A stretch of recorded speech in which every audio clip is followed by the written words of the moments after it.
Para nosotros también es un privilegio estar entre vosotros, siempre nos sentimos acogidos y quiero dar la bienvenida también a los que nos siguen a través de las redes y se unen a nosotros para escuchar la voz del Señor, que es lo que pretendemos.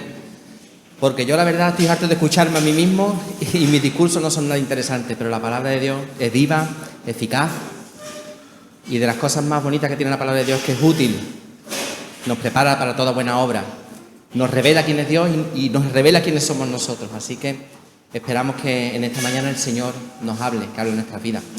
Así que vamos a encomendar este tiempo, nuestras mentes, en las manos del Señor. Padre, yo te doy gracias, Señor, por el privilegio que tenemos de ser tuyo, de que nos has sellado con tu Santo Espíritu, que estábamos perdidos y tú nos reuniste, Señor, y nos hiciste tu pueblo, tu familia, tus hijos. Gracias, Dios mío, por tan grande privilegio. Y gracias por tu palabra revelada, Señor. Dios mío, en esta mañana tenemos hambre y sed de ti, Señor, y necesitamos y anhelamos escuchar tu voz, Señor, escuchar tu palabra y tu voz. Dios mío, porque solo tú tienes palabras de vida eterna, Señor. Por eso encomendamos a ti nuestras mentes, nuestros corazones. Te pedimos, Señor, que tú tomes control de este tiempo, Señor, que tomes control de mí, Padre. Señor, tú has hablado de muchas formas, a través de muchas personas, incluso a través de animales, Señor. Para ti no hay nada imposible y yo sé que tú puedes hacerlo a través de mí también, Señor. Padre, que yo sea un canal por el que fluya tu palabra, Señor, que es la que trae bendición y vida eterna. Dios mío, y que bendigas nuestras vidas conforme a lo que nosotros necesitamos. Nos encomendamos a ti, Señor, en el nombre de Jesús. Amén. Bueno, sí. Vale. El mundo tiene sus héroes, ¿verdad? Para muchos son, pues, personas que han hecho obras importantes, ¿no? Para algunos son militares o gobernantes como Alejandro Magno, Napoleón. Para otros son gente que han hecho labores humanitarias como Mahatma Gandhi, como Nelson Mandela, ¿no? Para los jóvenes, los superhéroes, ¿no? Los de Marvel, los clásicos de toda la vida, Iron Man, La Masa y esta gente, ¿no? Pero para nosotros, nuestros héroes son, para mí por lo menos, son los profetas. Los profetas son gente que estaban hechas de otra pasta. Son gente especial. Son gente tocados por el dedo de Dios, ¿no? No sé si para vosotros compartís esa opinión conmigo, si para vosotros los profetas son gente relevante, importante. Y os quería preguntar, ¿quién es vuestro profeta favorito? ¿Quién es tu profeta favorito, Pedro? Eliseo. Muy bien. ¿Por qué?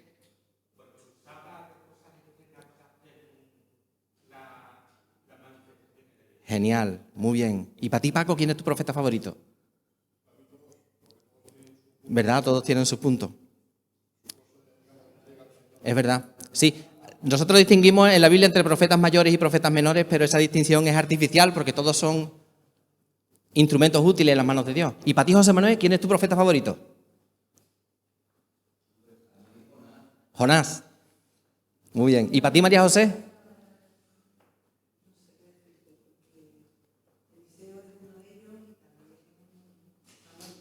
Samuel. Para mí, aunque es muy difícil señalar un profeta que destaque, ¿no?, sobre otro, para mí es muy importante y muy relevante la figura de Elías, el profeta Elías. El profeta Elías, bueno, la Biblia refleja que escribió una carta, pero no dejó ningún libro escrito. Pero el profeta Elías es un hombre importante y especial. ¿Por qué? Porque la Biblia dice que era un hombre sujeto a pasiones semejantes a las nuestras, que era uno como nosotros. Era uno exactamente igual que nosotros, sujeto a las mismas pasiones que estamos nosotros sujetos. Y Dios lo usó y lo usará de forma poderosa, además de ser un hombre como nosotros, con sus debilidades y sujeto a pasiones. Lo dice Santiago, capítulo 5, versículo 17. Elías era hombre sujeto a pasiones semejantes a las nuestras y oró fervientemente para que no lloviese, y no llovió sobre la tierra por 3 años y 6 meses. Y mirad, ninguno de los profetas tuvo un trabajo fácil. Dios los levantó en momentos de dificultad, y desobediencia, pero pocos sirvieron en tiempos tan críticos y tan difíciles como los de Elías. Acompañadme, por favor, al primer libro de los Reyes, capítulo 16, versículo 19. Primer libro de los Reyes, capítulo 16, versículo 19. Perdón, 16, 29. Sí. Acompáñenme, por favor, primer libro de los Reyes, capítulo 16, versículo 29. 29. Toda un poquito más abajo de donde dije. Y dice la palabra del Señor: comenzó a reinar Acab, hijo de Omri, sobre Israel, en el año 38 de Asa, rey de Judá. Y reinó Acab, hijo de Omri, sobre Israel, en Samaria, 22 años. Y Acab, hijo de Omri, hizo lo malo ante los ojos de Jehová, más que todos los que reinaron antes que él, porque le fue ligera cosa andar en los pecados de Jeroboam, hijo de Nabat, y tomó por mujer a Jezabel, hija de Etbaal, rey de los sidonios, y fue y sirvió a Baal, y lo adoró.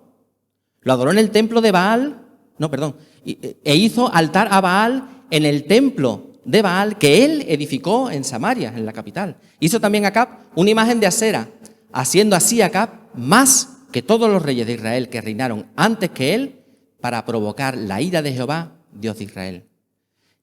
Bueno, esto nos saltamos, ¿vale? Lo siguiente. Acab y su esposa Jezabel habían iniciado una campaña para destronar a Jehová como el Dios nacional de Israel y entronizar a Baal, que era un dios sidonio, un dios fenicio, como dios principal. Acab no solo mantuvo los ídolos que Jeroboam había hecho para que la gente no bajase a Jerusalén a adorar, sino que construyó un templo a Baal en la misma capital del reino, y además hizo una imagen de su esposa, la diosa Asera. En los capítulos posteriores vemos cómo esta pareja persigue hasta casi el exterminio a los profetas seguidores del único Dios verdadero. La idea era erradicar la memoria de Jehová del reino de Israel. Y para eso Jezabel se trae un equipo de 450 profetas de Baal a los que ella sostenía en su mesa, daba de comer en su mesa en el palacio. Baal era el dios de la tormenta y de la lluvia. Pasamos ahora al capítulo 17, desde el versículo 1. Dice la palabra: entonces Elías Tisbita, que era de los moradores de Galaad, que está al otro lado del Jordán, dijo a Acab: vive Jehová, Dios de Israel, en cuya presencia estoy, que no habrá lluvia ni rocío en estos años, sino por mi palabra. Y vino a él palabra de Jehová diciendo: apártate de aquí y vuélvete al oriente, y escóndete en el arroyo de Querit, que está frente al Jordán. Beberás del arroyo, y yo he mandado a los cuervos que te den allí de comer. Y él fue e hizo conforme a la palabra de Jehová, pues se fue y vivió junto al arroyo de Querit, que está frente al Jordán. Y los cuervos le traían pan y carne por la mañana, y pan y carne por la tarde, y bebía del arroyo. Pasados algunos días, se secó el arroyo, porque no había llovido sobre la tierra.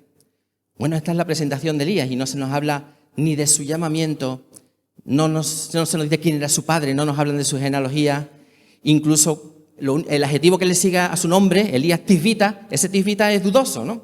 La mayoría entiende que es una aldea que podría llamarse Tisbe y que estaría en Galaad, en la tierra que está al otro lado del Jordán, en Transjordania, al este del Jordán. Pero no hay seguridad de su ubicación, la ubicación de esta aldea, ni se menciona en ninguna parte en el Antiguo Testamento.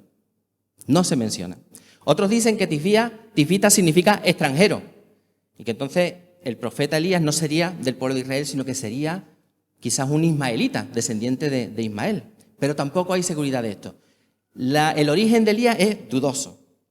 Pero este profeta, del otro lado del Jordán, desconocido, se presenta ante el poderoso rey de Israel, que adora al Dios de la lluvia, y le dice que tan cierto como que Jehová vive y que Baal está muerto, que tan cierto como que Jehová es el Dios de Israel, el único Dios que existe, y tan cierto como que Él está presente allí, que no habrá lluvia hasta que Él lo diga. Y que esto va a ser por varios años. Y que a ver si Baal, que es el Dios de la lluvia, es capaz de contradecirlo. Y se va.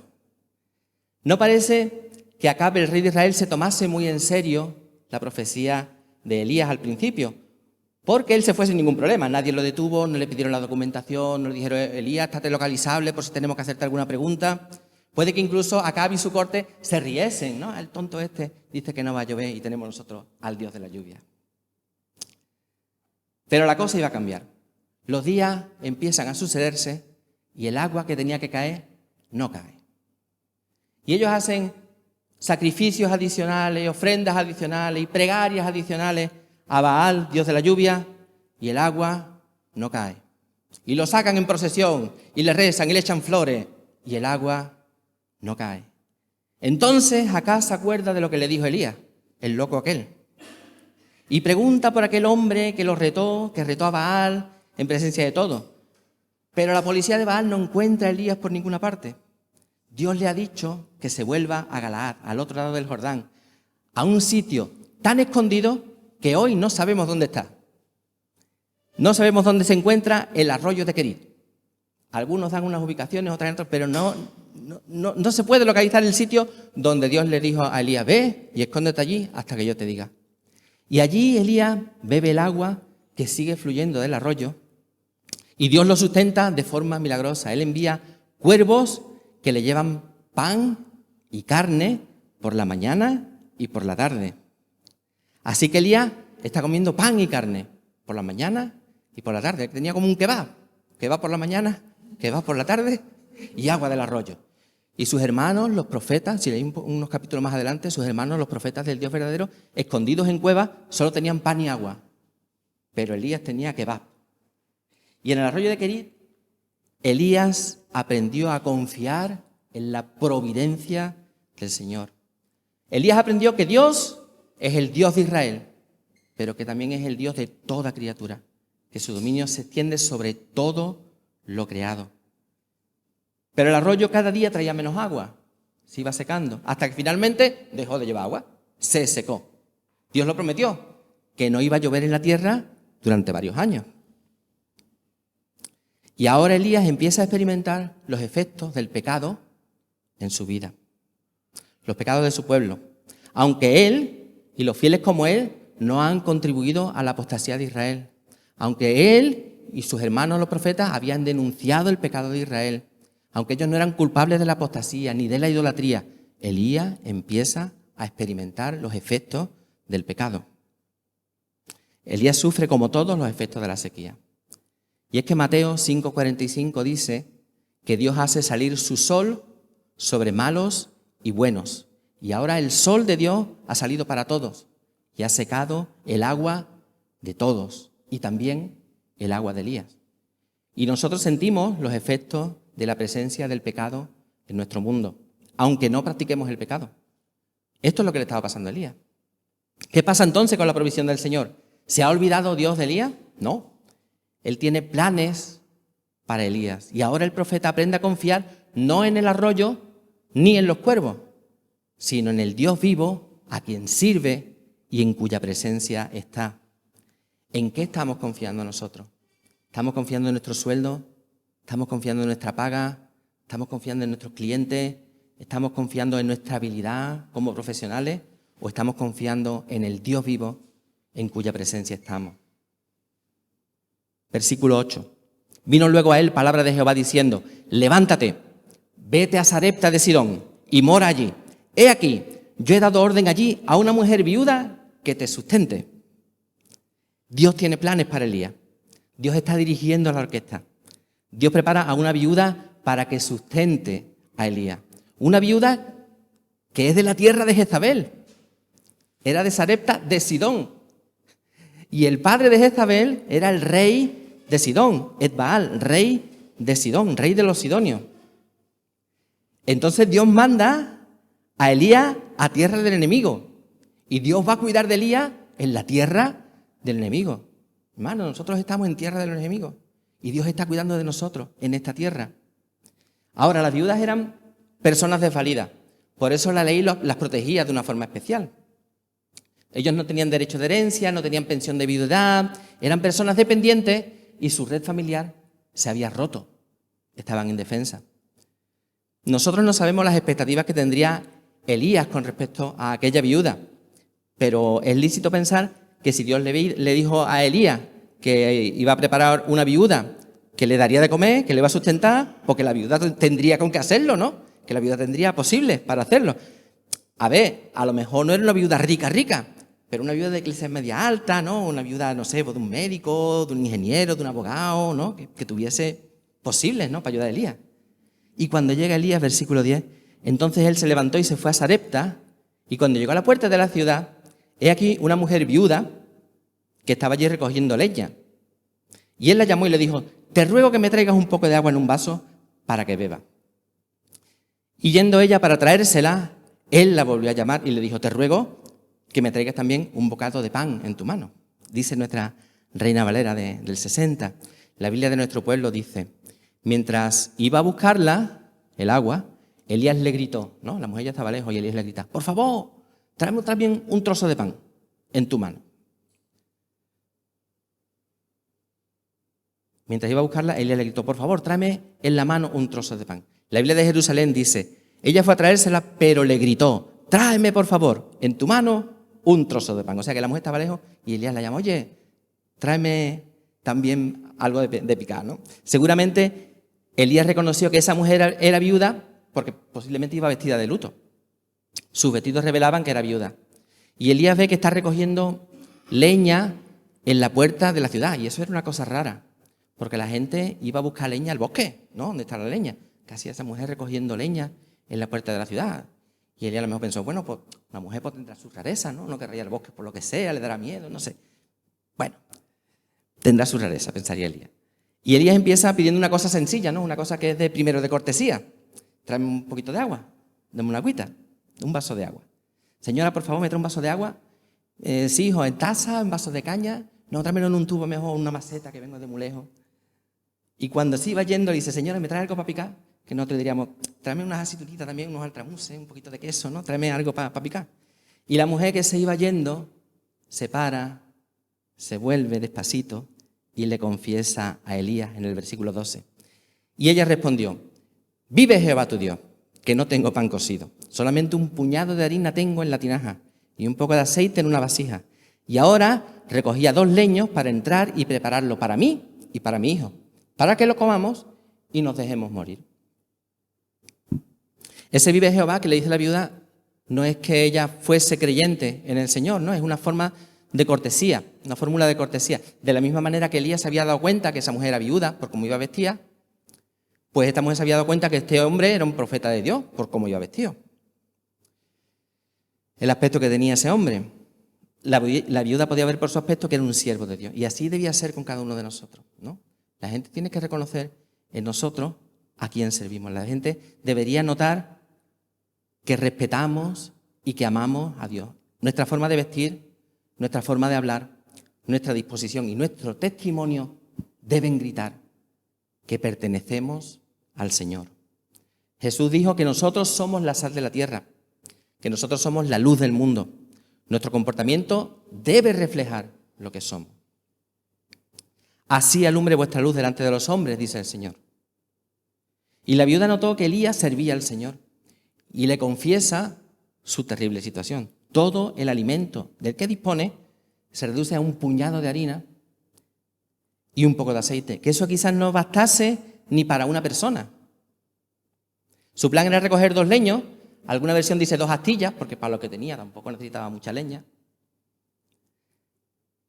Y su plan era cocinar lo poco que tenía para ella y para su hijo y después esperar la muerte, dejarse morir. Ella ha aceptado su destino y se ha rendido. Ya no busca solución, solo espera la muerte. Iba a ser literalmente su última comida. Ese era el plan de futuro de la viuda a la que Dios había enviado a Elías. Y ese es el destino de todos, porque todos estamos bajo condenación. Por eso no podemos salvarnos a nosotros mismos.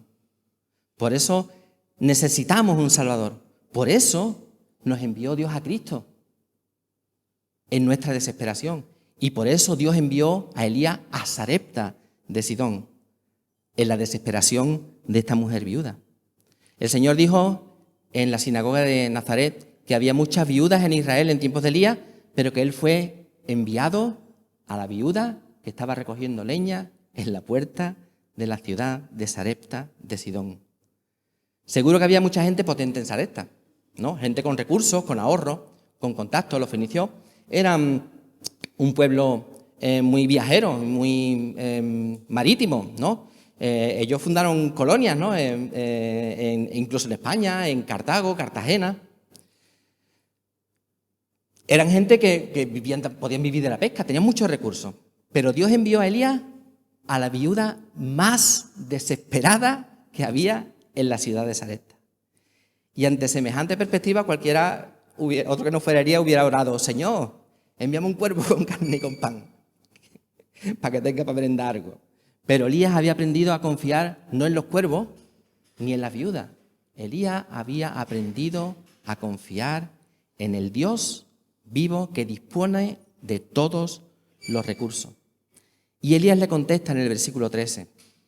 Elías le dijo: no tengas temor, ve, haz como has dicho, pero hazme a mí primero de ello una pequeña torta cosida debajo de la ceniza y tráemela, y después harás para ti y para tu hijo. Porque Jehová Dios de Israel ha dicho así: la harina de la tinaja no escaseará, ni el aceite de la vasija disminuirá, hasta el día en que Jehová haga llover sobre la faz de la tierra. No temas. Esa es la experiencia de Elías hasta ahora. Pero Elías era un hombre sujeto a pasiones semejantes a las nuestras. Es un ser humano, es uno de nosotros. Y él no triunfaba siempre sobre sus pasiones. En el capítulo 19 del primer libro de los Reyes, 2 capítulos más adelante, vemos a Elías huyendo, muerto de miedo por las amenazas de Jezabel. Explícitamente en el versículo 3 dice que él tuvo miedo y se levantó y se fue para salvar su vida, temió por su vida. Y Dios tuvo que rescatarlo de sus temores y de su incredulidad. Elías era un hombre sujeto a pasiones semejantes a las nuestras. Y la Biblia solo representa a un hombre que venció sobre la pasión y venció sobre el pecado, que es Cristo Jesús nuestro Señor, quien durante toda su vida tejió un manto de justicia perfecto. No fue vencido nunca por el temor ni la incredulidad, y ofreció esa justicia en la cruz para que tú y yo, que somos imperfectos, que somos vencidos por el pecado, que atravesamos momentos de incredulidad, pudiéramos ser vistos como justos por Dios el Padre.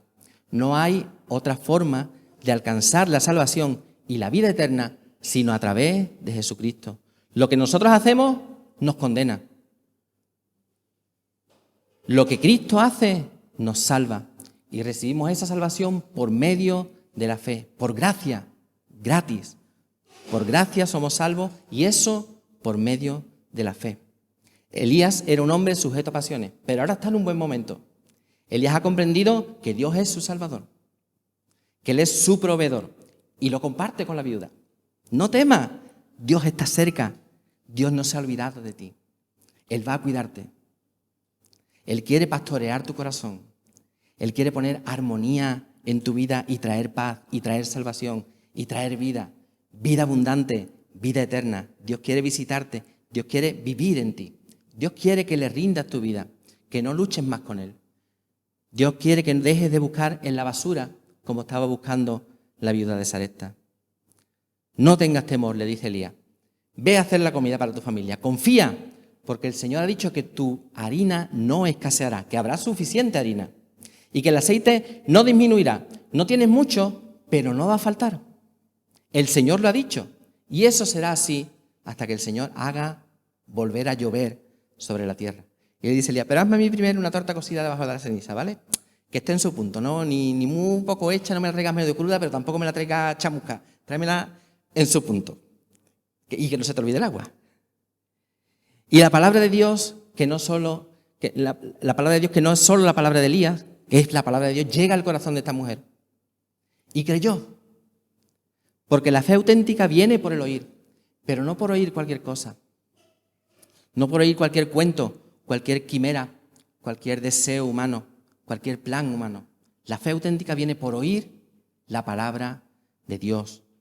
Si no tenemos comunión íntima con la palabra de Dios, si no la conocemos, si no la leemos y la meditamos, si no vivimos en ella, ¿cómo podremos decir que tenemos fe? ¿Qué tipo de fe será la nuestra? Elías conocía las Escrituras y vivía en la palabra, y él flaqueó. ¿Qué será de nosotros si no nos aferramos con toda nuestra fuerza a la palabra de Dios y la practicamos? La fe viene por el oír la palabra de Dios. La viuda oyó la palabra y la creyó. ¿Y sabes cómo sé que creyó? ¿Sabes cómo lo sé? Porque obedeció. Versículo 15. Entonces ella fue e hizo como le dijo Elías, y comió. Comió él, comió ella, comió su casa, y comieron muchos días. Y la harina de la tinaja no escaseó, ni el aceite de la vasija menguó, conforme a la palabra que Jehová había dicho por Elías. Fíjate, de un puñado de harina y de un poco de aceite comieron Elías, la mujer y su familia muchos días. Muchos días. Imagínate, la mujer usó toda la harina que tenía para hacer la primera torta para Elías y se la lleva. Y ahora vuelve para hacer la torta para eso ay, mira, pues queda un poquito de harina aquí y hace la torta. ¿Vale? Bueno, vamos a acostarnos, ya nos morimos.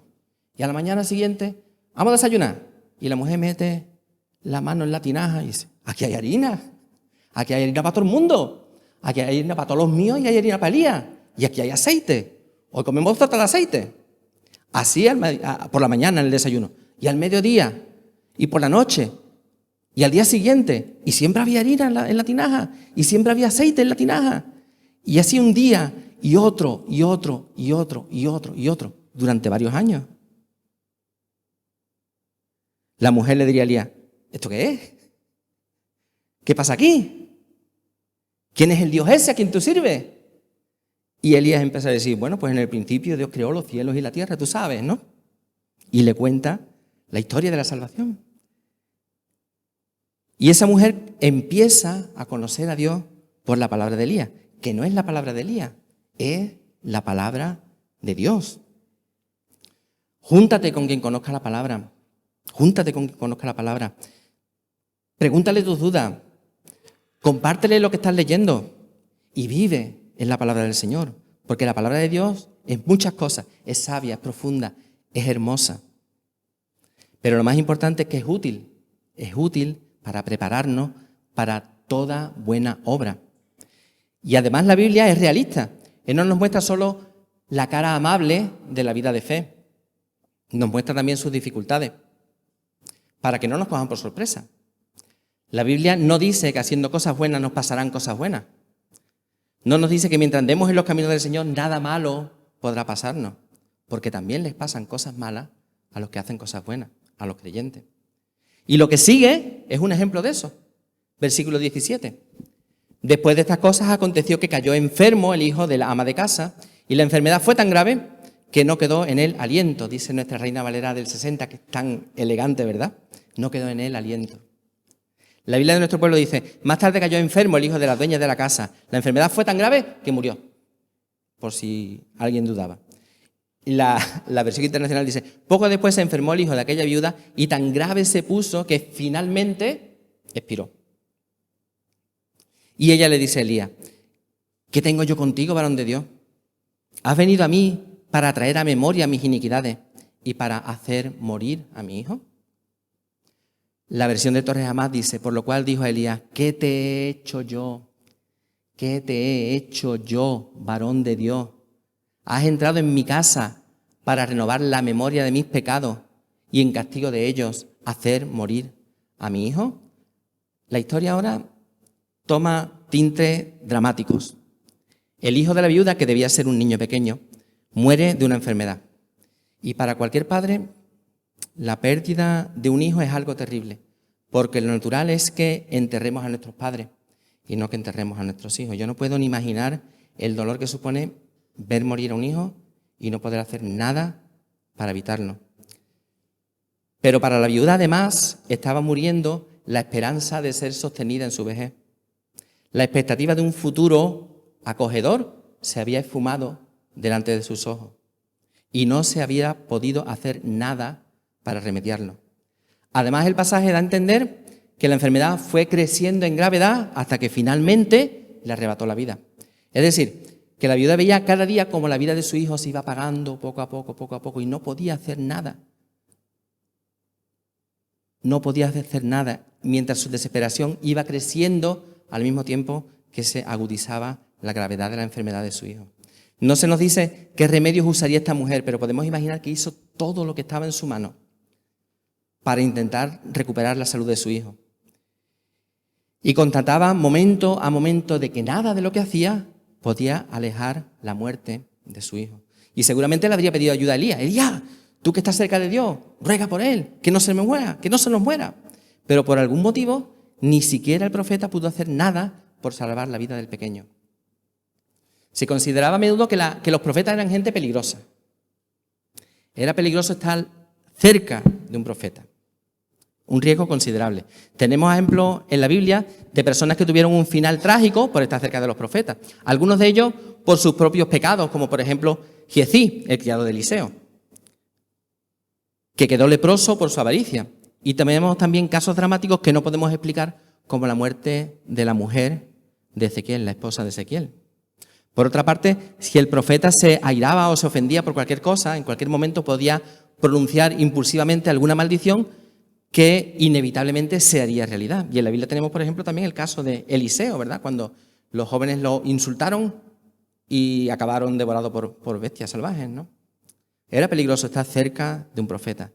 Y la viuda consideró que Elías había recordado sus pecados a Dios y, en consecuencia, Dios la estaba castigando llevándose la vida de su hijo. Y es verdad que la muerte es la consecuencia del pecado que introdujo Adán en la creación. Pero eso no significa que cada muerte, que cada enfermedad o que cada calamidad sea consecuencia directa de nuestros pecados personales. El pecado está en el mundo, la muerte está en el mundo y puede tocarnos a cualquiera de nosotros. A veces podemos vencer la enfermedad y a veces no. Jesús y sus discípulos pasaron frente a un ciego de nacimiento en Juan 9:2 y le preguntaron sus discípulos diciendo: Rabí, ¿quién pecó, este o sus padres, para que haya nacido ciego? Respondió Jesús, no es que pecó este ni sus padres, sino para que las obras de Dios se hagan manifiestas en él. No toda enfermedad ni toda muerte es consecuencia de nuestros pecados.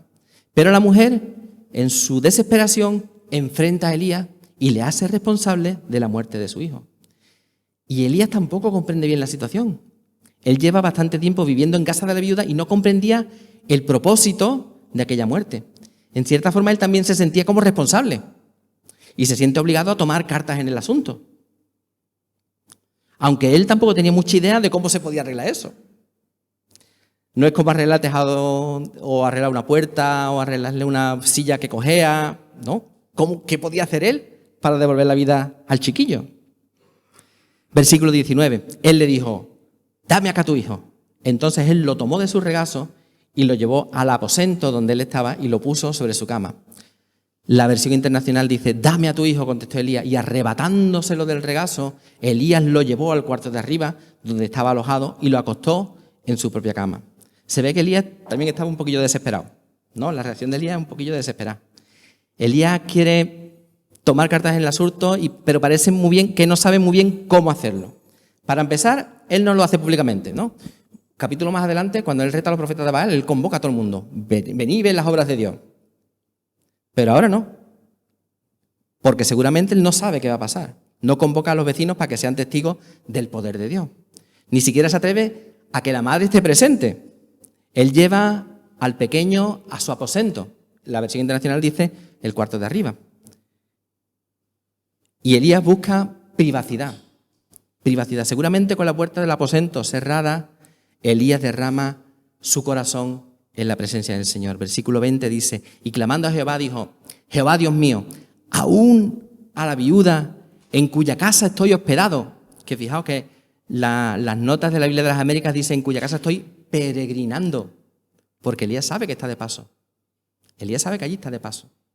Estaba de paso en el arroyo de Querí y está de paso, aunque lleva varios años viviendo allí, en la casa de Dios. Tú sabes que aquí estás de paso, que esta es tu casa, que tú aquí estás transitando, que eres un peregrino, que las cosas de aquí no van a ser para siempre, que tu patria está arriba, en los cielos, de donde esperamos a Jesús. Nosotros aquí somos peregrinos, igual que Elías era peregrino en casa de la viuda. Nosotros aquí estamos de paso. aún a la viuda en cuya casa estoy hospedado, ¿has afligido haciéndole morir su hijo? La mujer culpa a Elías y Elías culpa a Dios. Y el tono es como de extrañeza, ¿no? Señor, no me lo puedo creer, no me lo puedo creer. En la casa donde tú me has traído para que esta mujer me sustente y tú te llevas a su hijo, no me lo puedo creer. ¿Qué está pasando aquí? Porque esa muerte fue devastadora para la madre. Por eso dice, no haciendo morir, sino haciéndoselo morir, haciéndolo morir. ¿De verdad la familia con la que vivo, que ahora es como mi familia? Y Elías empieza ahora a hacer cosas raras, ¿no? Versículo 21. Y él se tendió sobre el niño 3 veces y clamó a Jehová y dijo, Jehová, Dios mío, te ruego que haga volver el alma de este niño sobre él. La traducción en lenguaje actual dice, luego de haber dicho esto, Elías se tendió 3 veces sobre el cuerpo del niño y en voz alta, le rogó a Dios, Dios mío, devuélvele la vida a este niño. La Biblia de Jerusalén dice, se tendió 3 veces sobre el niño y gritó a Jehová, Jehová, Dios mío, que vuelva la vida de este niño a su cuerpo. Él pone al niño en la cama y se tiende a lo largo del niño 3 veces. ¿Elías qué está haciendo? No sé, cosas de pentecostales, tú déjame a mí. Porque eso no es ninguna terapia, ¿no? No es ninguna, médicamente no es una técnica de reanimación cardiorrespiratoria. Se tumba 3 veces sobre el niño, un niño pequeñito, Elías, un hombre encima del niño 3 veces, no tiene explicación médica. Y grita en su desesperación. Y lo que grita es, devuelve la vida a este niño. Elías aquí está haciendo una oración revolucionaria. Una oración revolucionaria. No existe registro bíblico antes de esto en que alguien hubiese pedido a Dios que resucitase a alguien de entre los muertos. Lo que pide Elías es una cosa excepcional de la que no existe precedente. Nunca nadie antes había regresado de entre los muertos.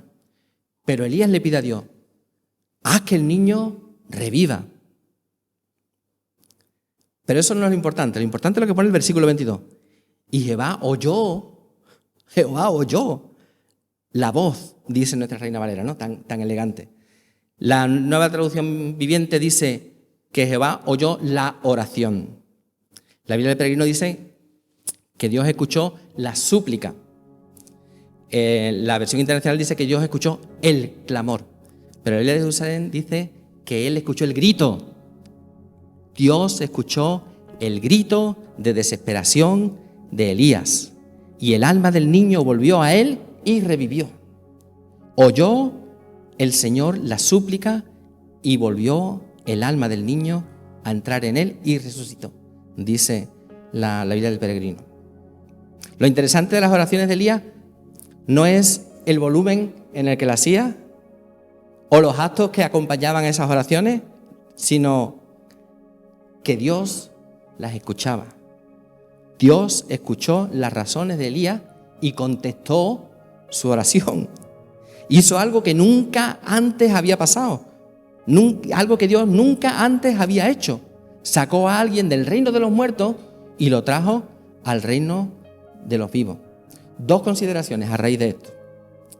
La primera con respecto a la oración. Dios no necesita nuestras oraciones para hacer lo que Dios quiere hacer.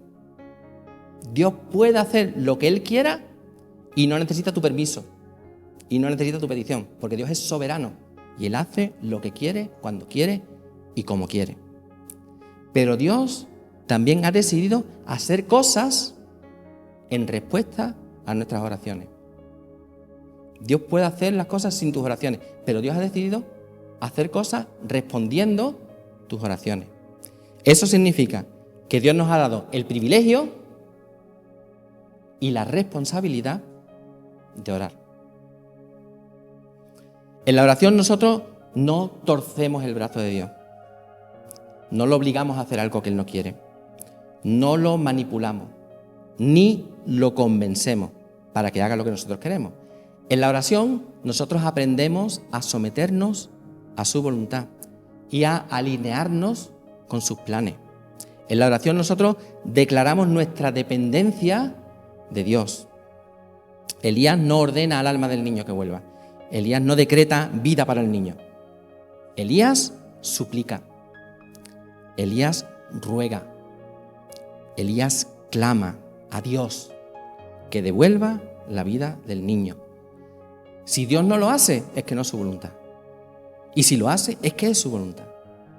Elías no sabe en principio si Dios lo va a hacer o no lo va a hacer, pero él va a aceptar la voluntad de Dios, sea la que sea, porque la oración va de Dios, no va de nosotros. La oración va de Dios. Y una consideración con respecto a la resurrección. Yo no sé si teológicamente es correcto llamar resurrección a lo que pasó en Sarepta, ¿no? No sé si hay una victoria real sobre la muerte, aunque en muchas traducciones lo traducen así, resurrección, lo resucitó. Porque el niño después se hizo muchacho, después se hizo hombre, después se hizo anciano, y después murió y lo enterraron. Y está esperando la resurrección del final de los tiempos. Y así sucede con todas las personas que aparecen en la Biblia. Y con todos los que revivieron en la Biblia. Bueno, con todos no. Con todos no. La Biblia nos habla de una persona que vivió, que murió, que resucitó para nunca más volver a morir. Nuestro Señor Jesucristo. La resurrección de Jesús es la base de nuestra fe cristiana. Porque si Cristo no resucitó, vana es nuestra fe. Todavía estamos bajo el poder del pecado. La resurrección de Jesús es la demostración de que Él es quien dice que es y que Él puede hacer lo que Él dice que puede hacer. Dios declaró que Jesús es el Mesías, su Hijo amado, por medio de la resurrección. La resurrección de Jesús es la garantía de nuestra salvación y la promesa de salvación de nuestro cuerpo en el día final. Porque, hermano, al Señor le interesa la salvación de todo nuestro ser. Nosotros tenemos un espíritu, un alma y un cuerpo.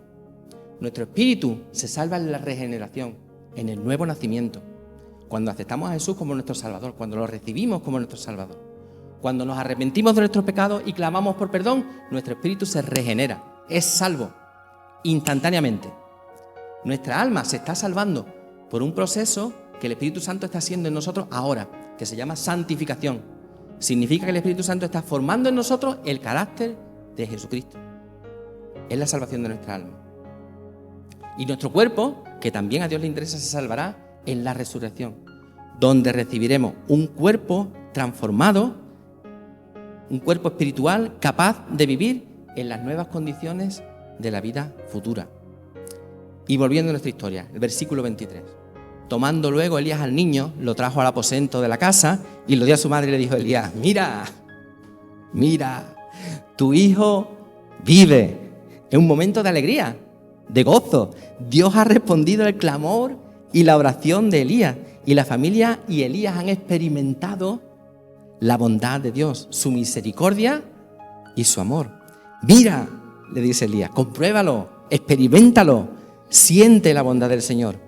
Porque la vida de fe es una vida de experiencia, es una vida de conocimiento. Debemos conocer a Dios a través de las Escrituras, que son la palabra profética más segura, que es donde Dios se ha revelado a sí mismo.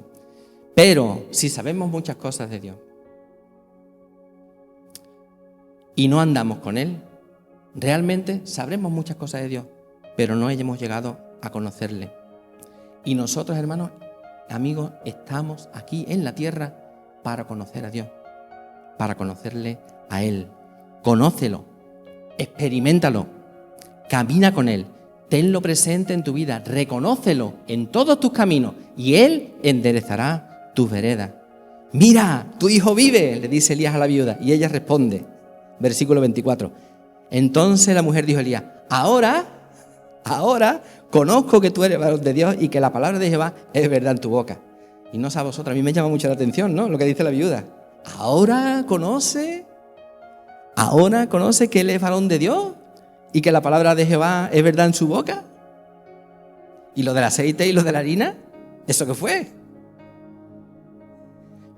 Pero lo que más me llama la atención no es lo que este pasaje dice de la mujer, ¿no?, sino lo que me enseña de Dios este pasaje.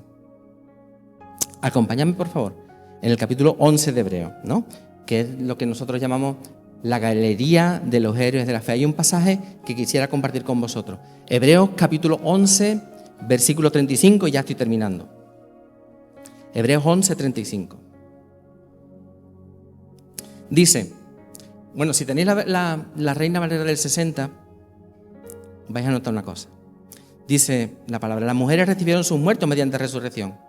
Y si tienes la Reina Valera del 60, ahí verás una referencia, una letra chiquitita, la letra G.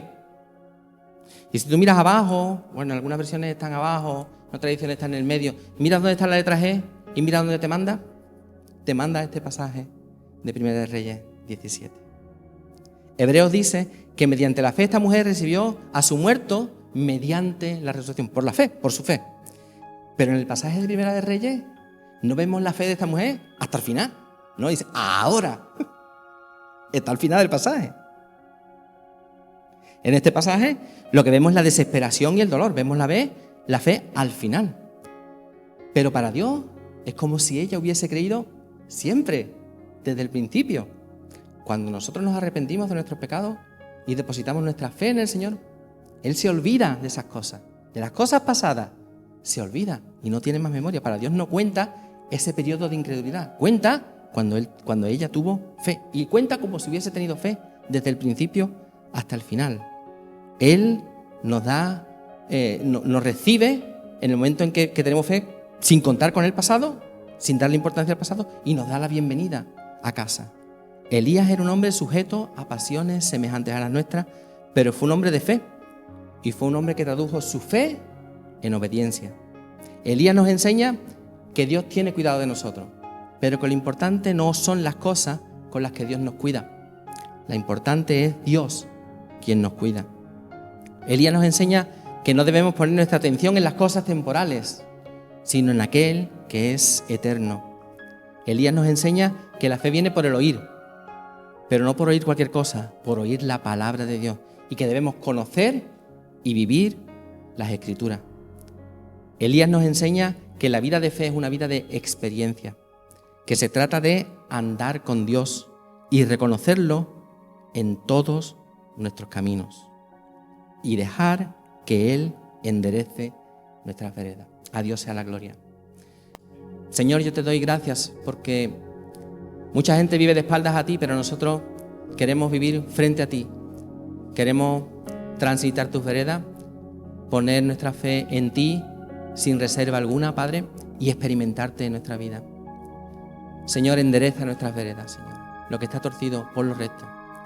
Señor, y glorifícate en nuestras vidas. Haz de nosotros testimonios vivos y eficaces, Padre, para tu gloria, para tu honra, en el nombre de Jesús. Amén. Que el Señor os bendiga.